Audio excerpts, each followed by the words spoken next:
10월 19일 금요일 김성수의 시시각각입니다. 강서구의 한 PC방에서 살인사건이 벌어졌습니다. 이를 두고 계속 논란이 커지고 있는데요.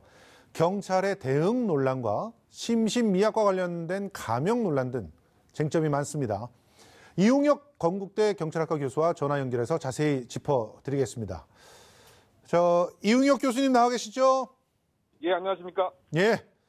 먼저 그 PC방 손님이 알바생을 흉기로 휘둘러 살해했다고 하는데 그 담당 의가 올린 글에 따르면 얼굴에만 무려 32개의 칼자국이 있었다고 합니다.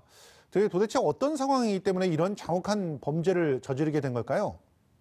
아무래도 표적이 특정되어 있고요. 예. 감정적인 앙심이 상당히 심하지 않았냐 생각이 듭니다. 예. 더군다나 건장한 21세 청년이 예. 이렇게 안타깝게도 무기력하게 사망한 것은 공격 행위가 너무 잔인했다.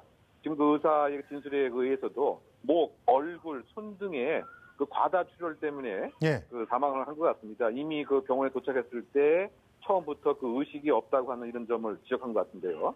더군다나 칼의 공격을 막기 위해서 손으로 예. 이렇게 막는, 따라서 손에도 상당히 심한 자상이 있는 것으로 봐서는 왜곡된 분노 감정이 특정인의 표적을 해놓고서 인간으로 생산할 수 없는 그런 잔인한 공격 행위가 있었던 것이 아닌가 생각돼서 더 마음이 아픈 상황이라 보입니다. 예, 맞습니다. 실제로 담당 의사의 글에 보면은 도저히 사람이 했다고 생각되지 않았다라는 얘기까지도 적혀져 있을 만큼 굉장히 잔혹한 범죄가 벌어졌는데, 그런데 경찰이 지금 이 CCTV가 공개된 걸 보면 초동 대처를 제대로 못한 거 아니냐 이런 목소리가 높거든요.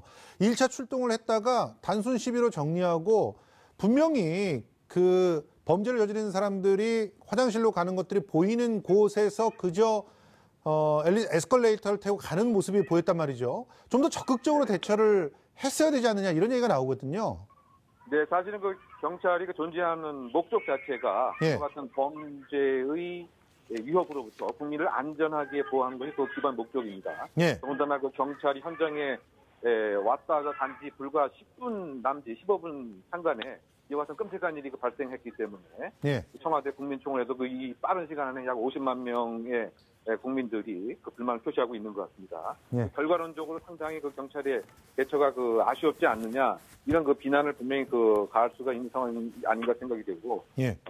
사후론적인 하지만 경찰이 무엇인가 강력한 경고의 메시지를 이 용의자에게 보냈어야 하는데 예. 현실적으로 가능한 것이 예를 들면 임의 동행이 과연 가능했겠느냐 예. 이런 문제가 분명히 있긴 합니다. 예. 그럼에도 불구하고 결과론적으로는 경찰이 이렇게 무기력하고 약한 경찰을 어떻게 우리 사회에서 이렇게 갖고 있었는가 이것에 대해서 좀 다시 한번 되돌아 짚어봐야 되지 않나 이런 생각 많이 듭니다.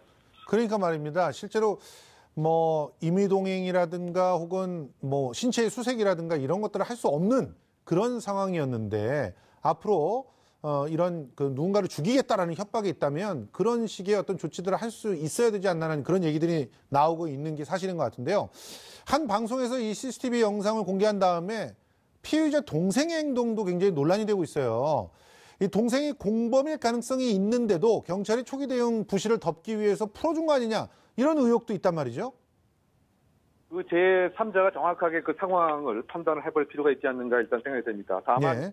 CCTV의 영상 자체가 불명확했던 것 같고 예. 다수의 목격자가 있지 않은 탓에 일단 경찰 입장에서는 동생의 진술에 의존해서만 이 영상을 해석한 것이 아닌가 생각이 됩니다.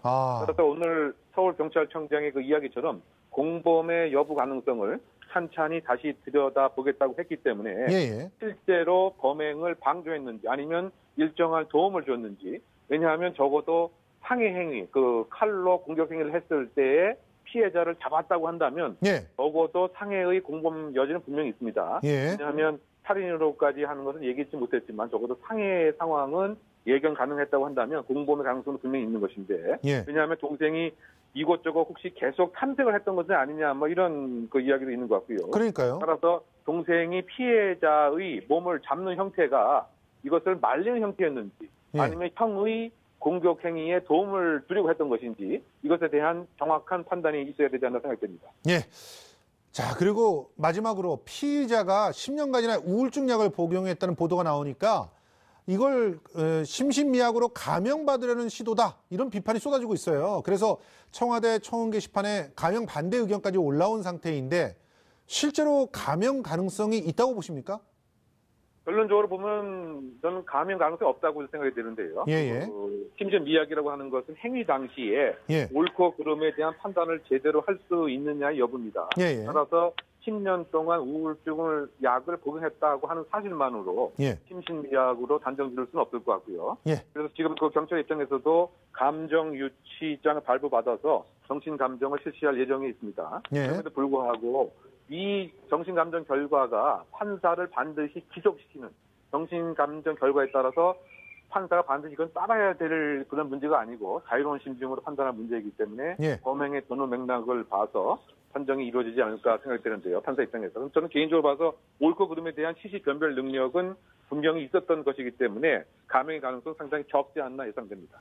네, 지금까지 이웅혁 건국대 경찰학과 교수와 함께 얘기 나눠봤습니다. 오늘 말씀 고맙습니다. 네네.